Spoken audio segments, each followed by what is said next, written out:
Pada Senin 9 Januari 2023, video tentara Rusia sedang beroperasi menembak ke arah lawan ramai beredar di media sosial Telegram.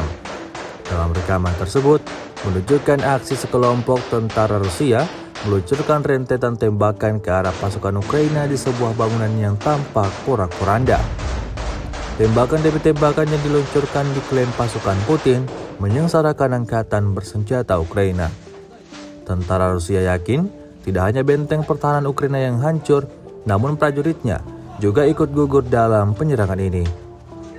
Kejadian yang tidak disebutkan nama tempatnya dalam keterangan unggahan ini menyita banyak perhatian dari warganet. Terus pulemyot.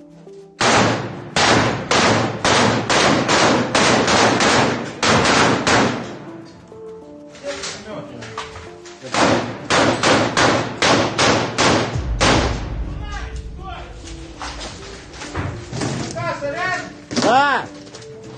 Скажи Моздоку, мы сейчас отсюда в Ялинском, с третьего этажа.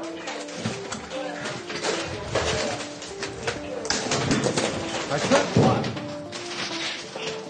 Ебать, как она по голове не упала? Упала.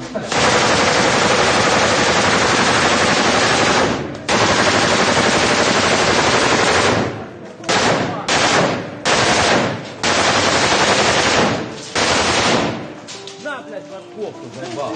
Бля, да нету, блядь.